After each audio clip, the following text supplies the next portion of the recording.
স্ট্যান্ডার্ডটা এইটা যে আমি তাকে ছাড়ে আনি নাই? কেন তোমার কাছে স্ট্যান্ডার্ডটা এইটা না যে আমি আমার সংগঠন থেকে একটা স্ট্রং স্ট্যান্ড একটা নারীর পক্ষে আমি নিয়েছি? কেন তোমার কাছে স্ট্যান্ডার্ড বারবার আমরা তো তাকে হচ্ছে যে জেলখানে গিয়ে ছাড়িয়ে নিয়ে আসিনি? এটা তো স্ট্যান্ডার্ড হতে পারে না, এটা তো কোনো সভ্য দেশের চিত্রই হতে পারে না। এখন আপনার কথা হচ্ছে এটা যে তিনি নারীদের হেনস্থা করেছে, তার নামে হচ্ছে আপনি স্ট্রং এভিডেন্সও দিতে পারতেছেন না যে সে হচ্ছে শিবিরের কর্মী। এভিডেন্স কেন দিতে পারছে না? এটা তো প্রমাণিত একটা জিনিস না, তাকে হচ্ছে আপনি কিভাবে কি করবেন? আপনি যে ঘটনাটা যিনি ধর্ষণ করার হুমকি দিয়েছে আপনি দেখতেছেন, তাকে তাকে তাকে শিবির কি করবে? আপনি পরামর্শ দেন যে শিবির কি করতে পারে? আল্লাহ তাআলা হাদিসে কি বলছেন? হাদিসে বলছেন মুনাফিকের লক্ষণ তিনটা। এক, তারা মিথ্যা কথা বলে। দেখেন আপনারা যারা গুপ্ত রাজনীতি করতেছেন, আপনাদেরকে যখন জিজ্ঞেস করা হয় আপনারা শিবির করেন কিনা, আপনারা বলেন আপনাদেরকে ট্যাগিং দেওয়া হয়। মনে করেন ওই দিন যে প্রশ্নটা করেছে সেই ছেলেটা শিবির, যদি সে শিবির হয়েও থাকে, সে তো একজন ভোটার, সে ইউনিভার্সিটির একজন শিক্ষার্থী, তাহলে আপনি কিভাবে সে শিবির বলেই তাকে হচ্ছে আপনি সাইড করে দিচ্ছেন, আপনি তাকে ইগনোর করে যাচ্ছেন, তার প্রশ্নের উত্তর দেওয়াটাকে আপনি বাধ্যতামূলক মনে করছেন না? এটা শুধুমাত্র কাউকে ট্যাগিং করা না, শিবির করলেই তো কাউকে ট্যাগ করা হয়ে যায় না, এটা এর বাহিরের প্রশ্ন। আপনি কি তাকে ডিহিউম্যানাইজ করছেন কিনা এটা বলে, আপনি কি তাকে কালচার থেকে সাইডে সরায় রাখতে চাচ্ছেন কিনা এটা বলে। আমার ব্যাচমেট আনিকা আমার ফ্রেন্ড, তো আমি ফ্রেন্ড হিসেবে উত্তর দিচ্ছি যে তার কনসার্ন ছিল। আমি রাজনৈতিক উত্তর চাচ্ছি, আমি কিন্তু এখানে বন্ধু জাকারিয়ার কাছে প্রশ্ন করি আমরা নাই। হচ্ছে আমি মনে করি যে আমাদের বিশ্ববিদ্যালয়ে রাজনৈতিক পরিচয়ের থেকেও আমাদের বড় পরিচয় আমরা শিক্ষার্থী, এবং রাজনৈতিক পরিচয় আমি 2 দিন পর চেঞ্জ করে ফেলতে পারবো, কিন্তু আমার একজন শিক্ষার্থীর সাথে যার সাথে আমি ক্লাস করতেছি, যার সাথে আমি চলাফেরা করতেছি, এটা আমাদের সারা জীবনই থাকবে। তো আমি রাজনৈতিকভাবেই প্রশ্নের উত্তর দিচ্ছি। কথা ছিল যে বট অ্যাটাকগুলো হচ্ছে নির্দিষ্ট গোষ্ঠী কেন্দ্রিক, বা সে যেটা বোঝাতে চাচ্ছে যে শিবিরের বিরুদ্ধে লিখলেই হচ্ছে বট অ্যাটাক খায়, বিষয়টা কিন্তু এমন না। আমি যদি হচ্ছে লিখি, আমি যদি ছাত্রদলের বিরুদ্ধে লিখি আমি বট অ্যাটাক খাই, আমি যদি বাক্সাসের বিরুদ্ধে লিখি আমি বট অ্যাটাক খাই। এখন কথা হচ্ছে বট, আমি ছাত্রদলের সমর্থক, কিন্তু আমি এসে আমার আনিকার পোস্টের নিচে কমেন্ট করলাম মাশাল্লাহ শিবিরই ইনশাল্লাহ বিজয়ী হবে।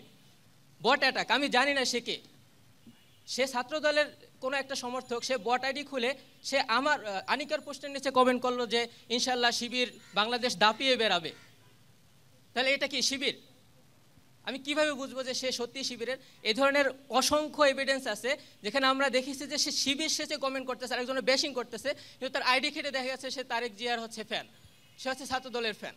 তো এটা তো এইভাবে এলিগেশন দেওয়া যাবে না যে বট আইডি কোনো একটা সমর্থক গোষ্ঠী করতেছে মানে সেটা সেখানেই বট আইডি। আমাকে প্রশ্ন উত্তর দিতে, হ্যাঁ আমি আগের উত্তরটা শেষ হোক। সেকেন্ড হচ্ছে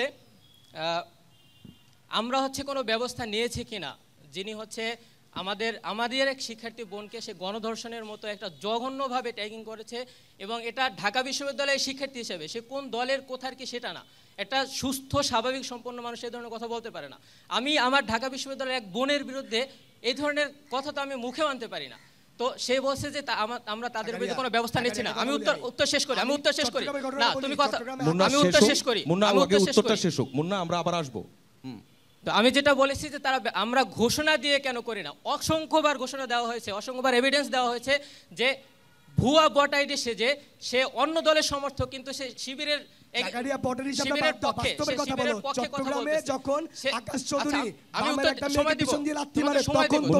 একজন কথা বলতে হবে।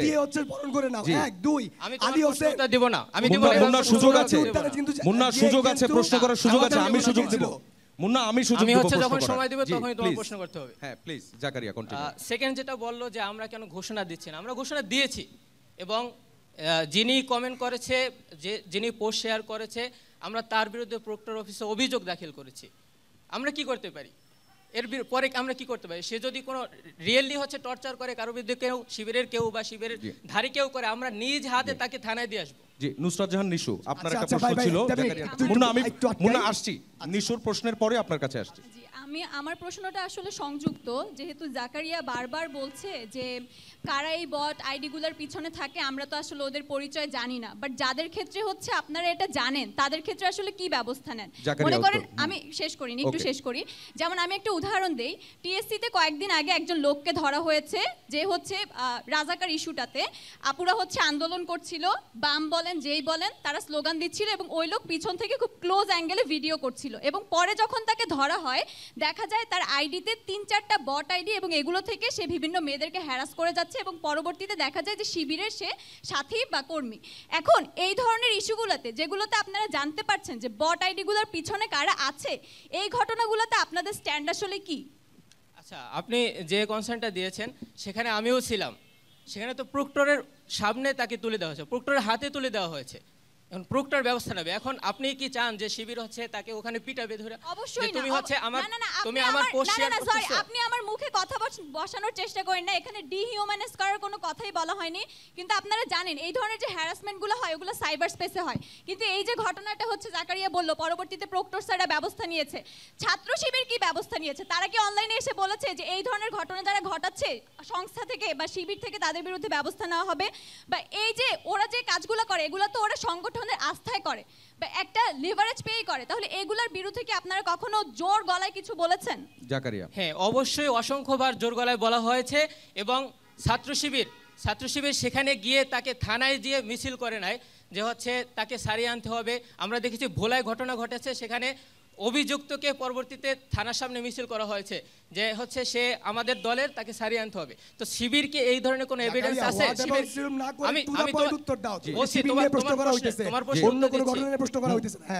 আমি বলতেছি এভিডেন্সগুলো বলতেছি যে শিবিরের এই ধরনের কোনো এভিডেন্স আপু দেখাতে পারবে যে তারা হচ্ছে সেই হেনস্থাকারীকে শিবির ছাড়াই আনার জন্য, আপনি যার নামে অভিযোগ করেছেন, তাকে ছাড়াই আনার জন্য গিয়েছে। তোমার কাছে কেন স্ট্যান্ডার্ডটা এইটা যে আমি তাকে ছাড়াই আনি নাই? কেন তোমার কাছে স্ট্যান্ডার্ডটা এইটা না যে আমি আমার সংগঠন থেকে একটা স্ট্রং স্ট্যান্ড একটা নারীর পক্ষে আমি নিয়েছি?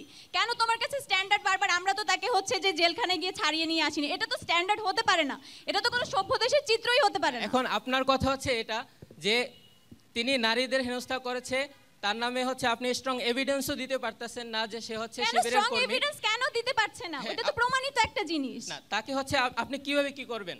আপনি যে ঘটনাটা, যিনি ধর্ষণ করার হুমকি দিয়েছে আপনি দেখতেছেন, তাকে শিবির কি করবে? আপনি পরামর্শ দেন যে শিবির কি করতে পারে? আমি আপনার কাছে পরামর্শ চাচ্ছি। আমরা বুঝতে পেরেছি, আমরা একটু মুন্নার প্রশ্নটাও নেই। আমরা একটু মুন্নার প্রশ্নটা নেই, বলতে চাই সবাই একটু থামবো, মুন্নার প্রশ্নটা নেই। আমি শিবির প্যানেল থেকে মুক্তিযুদ্ধ সম্পাদক দাঁড়িয়েছিল ভিন্ন আলাপে ডাসের কনটেক্সটে। আমি প্রশ্ন করতে চাই যে গণহত্যার উপর দাঁড়িয়ে থেকে আমাদের শিবিরের এলিমেন্টের মধ্যে নারী বিদ্বেষ রেখে আপনারা কিভাবে শিক্ষার্থীদের অধিকার বাস্তবায়ন করবেন? আমরা একটা এক্সাম্পল দিয়ে যদি কথা বলি, চট্টগ্রামের আকাশ আলী, যে একটা নারীর পিছনে লাথি মারার পর তাকে থানা থেকে বের করার পর ফুল দিয়ে বরণ করা হয়েছিল। 1, 2 আপনি যখন বলছেন যে থানা থেকে তাকে ছাড়ে আনতে যান না, ঢাকা বিশ্ববিদ্যালয়ে যখন একটা কুলাঙ্গার আমার এক বোনকে বাজেভাবে কমেন্ট করে তখন আপনাদের একজন কিন্তু দায়িত্বশীল জায়গায় গিয়েছিল। আপনি এই জিনিসটা কিভাবে মানে বিয়ে করবেন যে আপনার এলিমেন্টের মধ্যে নারী বিদ্বেষ আছে, গণহত্যা আছে, এগুলা রেখে আপনি কিভাবে শিক্ষার্থীদের অধিকার প্রতিষ্ঠা করবেন? আমার প্রশ্ন। মুন্নার প্রশ্নটা আমরা পেয়েছি। মুন্না যেটি প্রশ্ন করেছেন, আমার ফার্স্ট কথা হচ্ছে তিনি যে এলিগেশনটা এনেছেন তিনি কি ছাত্র শিবিরের সাথে সম্পৃক্ত ছিলেন? মাথায় টুপি, মুখে দাড়ি থাকলে শিবিরের উপরে দায় দিয়ে দাও, এই কালচার চলবে না। কথা না বলবো না মুন্না, মাঝখানে কথা বলবো না, উত্তরটা নিব। আপনি সময় পাবেন তো, আপনি সময় পাবেন।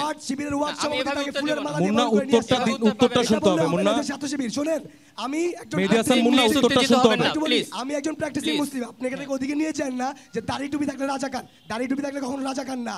আমরা রাজাকারের কথা আমি কখনো বলিনি, উনি এখনো শেষ করেননি কথা বলিনি মুন্না, উনি এখনো শেষ করেননি। আমরা জাকারিয়ার উত্তরটাকে শুনি। টুপি এবং দাড়ি দেখলে হালকা একটু আলহামদুলিল্লাহ কমেন্ট করলি প্লিজ শিবিরের উপরে দায় দিয়ে দাও, এটা চলবে না। সেকেন্ড কথা হচ্ছে ওই ঘটনা এসএম ফরহাদ গিয়েছিল, মাইক্রোফোনটা কন্ট্রোল করতে হবে। অভিযুক্তকে ছাড়িয়ে আনার জন্য যায় না, এসএম ফরহাদ অভিযুক্তকে ছাড়িয়ে আনার জন্য যায় না, সে সেখানে গিয়েছিল, সেখানে যাতে কোনো ধরনের উত্তরটা শুনতে চাই, আমরা উত্তরটা শুনতে চাই। আপনার প্রশ্ন তো আমরা পেয়েছি সেটার জন্য, কিন্তু সেখানেও তাকে বাজেভাবে ট্যাগিং করা হয়েছে যে এসএম ফরহাদ সেই কুলাঙ্গারকে ছাড়িয়ে আনার জন্য গিয়েছে। তাকে অবশ্যই আমি কুলাঙ্গার বলবো। এবং পরবর্তীতে আমরা দেখেছি কিছু লোক তাকে ফুলের মালা পরিয়ে দিয়েছে, আমরা সবাই প্রতিবাদ জানিয়েছি। আপনি আমার ফেসবুক পোস্ট ঘাটলে দেখবেন যে আমি তাকে কুলাঙ্গার বলেছি, তাকে যারা ফুলের মালা পরিয়েছে তাদেরকে কুলাঙ্গার বলেছি। উত্তরটা শুনে প্রশ্ন করতে হবে। দাড়ি টুপিওয়ালা সবাই তো ভাই এরকম না, দাড়ি টুপিওয়ালা সবাই তো মুনাফিক না। আমি আপনার বলি, আল্লাহ তাআলা হাদিসে কি বলছেন? হাদিসে বলছেন মুনাফিকের লক্ষণ 3টা। এক, তারা মিথ্যা কথা বলে। দেখেন আপনারা যারা গুপ্ত রাজনীতি করতেছেন, আপনাদেরকে যখন জিজ্ঞেস করা হয় আপনারা শিবির করেন কিনা, আপনারা বলেন আপনাদেরকে ট্যাগিং দেওয়া হয়। শিবিরকে শিবির বলে কেমনে ট্যাগিং দেওয়া হয়? বিষয়টা কি এমন? বিষয়টা এমন না।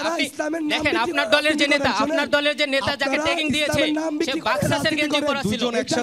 দুজন একসাথে নয় মুন্না। মুসলমানরা ইফেক্টেড হচ্ছি, আমরা মুসলমানরা সারা বাংলাদেশের মানুষের কাছে ট্যাগিং এর কথা বললে মুন্না কি প্রতিবাদ করেছিল ওই দিন যে এজিএস ডিবেটে যে ট্যাগিংটা হয়েছে তাদের দল থেকে? মুন্না কি সেদিন প্রতিবাদ করেছিল বা মুন্না কি কিছু বলেছিল? আমি এটা নিয়ে মুন্নার কাছে প্রশ্ন ছুড়ে দিই। সে এটা অবশ্যই বলে নাই। ধন্যবাদ। ওকে, পাল্টা প্রশ্ন মুন্নার কাছে। আপনি শুনেন, একটা সংগঠন করার ক্ষেত্রে মায়াত ভাইকে গত ওই দিন রাত্রেবেলা আমি স্পষ্টভাবে বলছি যে ভাই যাকে তাকে আপনি শিবির বলতে পারেন না। মায়াত ভাই আমাকে অনেক কিছু বললেন। জসিমউদ্দিন হলে শিবিরে শেষ করি। মায়াত ভাই আমাকে বলতেছেন যে জসিমউদ্দিন হল শিবিরের সভাপতির সাথে তাকে হচ্ছে আড্ডা দিতে দেখা গেছে। আমি যখন মায়াত ভাইকে বললাম যে ভাই এই জিনিসটা তো হচ্ছে আপনি কাউকে বললেই মানে শিবির বললেই তো হয় না, তার জার্সির মধ্যে বাকচাষ লেখা ছিল, আপনি তাকে তো শিবির ট্যাগ দিতে পারেন না। তখন মায়াত ভাই আমাকে বলছে যে আমি তোর বড় ভাই, আমাকে ক্ষমা করে দিস। হিট অফ দ্য মোমেন্টে আমি এই জিনিসটা ক্যাচ করতে পারি না দেখে ভুলে আমার মুখ দিয়ে বের হয়ে গেছে। এখন যখন আমার বড় ভাই এসে আমাকে এই কথাটা বলে পাবলিক স্পেসে, আমি তাকে কেমনে সমালোচনা করি? বড় ভাই কালচার বন্ধ করতে হবে। নিশু ক্যাম্পাসে কেউ নাই, সবাই বিশ্ববিদ্যালয়ে কোনো বড় ভাই তারেক রহমান কিছু থাকবে না। এখানে শিক্ষার্থীদের রাজনীতি হবে, শিক্ষার্থীদের ডাকসু হবে। ব্যাপারটা বড় ভাই কালচারটা না। আমি যখন 17 জুলাই বিশ্ববিদ্যালয় ক্যাম্পাসে পুলিশের গুলি খাচ্ছিলাম তখন মায়ের ভাই আমার সামনে এসে আমার আবার বুলেটটা খাইছে। বড় ভাই কালচার বলতে আমি তার দ্বারা বেনিফিটেড হচ্ছি, এটা ভুল, আপনি ভুল বলছেন।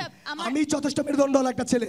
হল কমিটি যখন ছাত্র দলের দেয়, যখন আমার বিশ্ববিদ্যালয়ের দায়িত্বশীল একজন আমার সাথে বৈষম্য করে, আমি কিন্তু তাকে ছাড় দিয়ে কথা বলি নাই। মুন্নাকে নিশু প্রশ্ন করবেন। নিশু ভাইয়া আমার হচ্ছে আপনি যেই কথাগুলো মাত্র বললেন, হ্যাঁ এটার প্রেক্ষিতে আমার হচ্ছে 2টা প্রশ্ন আছে।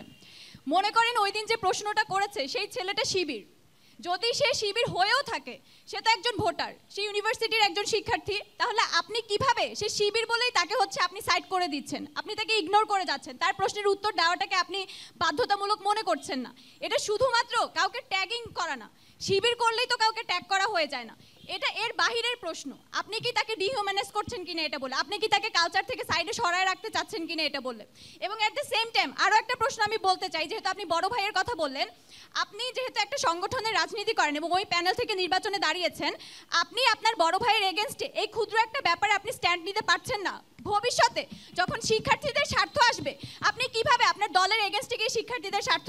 সংক্ষেপে উত্তর দিবেন মুন্না। আচ্ছা, এটা একটা एग्जांपल আমি দেই। যখন ঢাকা বিশ্ববিদ্যালয় হল কমিটিগুলো হয়, আমার হলের মধ্যে যখন আমার সাথে বৈষম্যগুলো করা হয়, আমার বিশ্ববিদ্যালয়ের দায়িত্বশীল একজন কিন্তু আমি ছাড় দিয়ে কথা বলি নাই ভাই। আপনারা নিউজগুলো ঘাটলি দেখতে পারবেন। আমি স্পষ্ট করে বলছি যে এখানে নেপোটিজম করা হয়েছে, এখানে অনেক বাজেভাবে জিনিসগুলো করা হয়েছে। তো এই কথা বলে লাভ নাই যে হচ্ছে ভাই আমার বড় ভাই, তার জন্য বলা যাবে না। বড় ভাই এই সেন্সে বড় ভাই, সে আমার সাথে ফ্যাসিবাদ বিরোধী লড়াই করছে, আমার জন্য সে বুলেট খাইছে।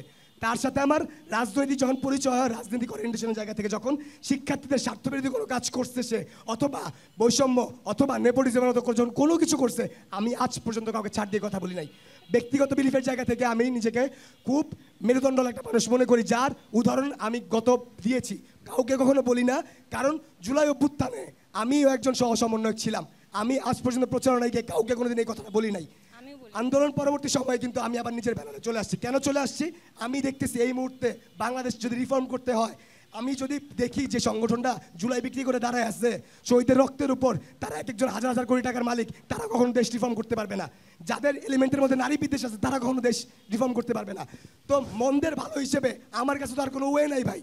আপাতত আপনি আরেকটা জিনিস দেখেন, তৃণমূল নিয়ে আপনার হাজারটা প্রশ্ন, আমারও প্রশ্ন, আমি ইচ্ছা মতো ব্যাশিং করি, কিন্তু দায়িত্বশীল জায়গা থেকে আপনি এই জিনিসটা দেখবেন কিনা যারা পলিসি মেকার আছে, সেই বিলিফের জায়গা কিন্তু আমি আবার আমার নিজের ব্যানার ছাত্র দলে ফিরে যাই।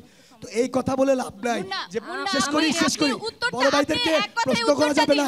বড় ভাইদের যখন খারাপ কিছু করবে যখন একসাথে আসবে, আপনি কোন টু দ্য পয়েন্ট উত্তরটা দিবেন, আমাদের সময় কম।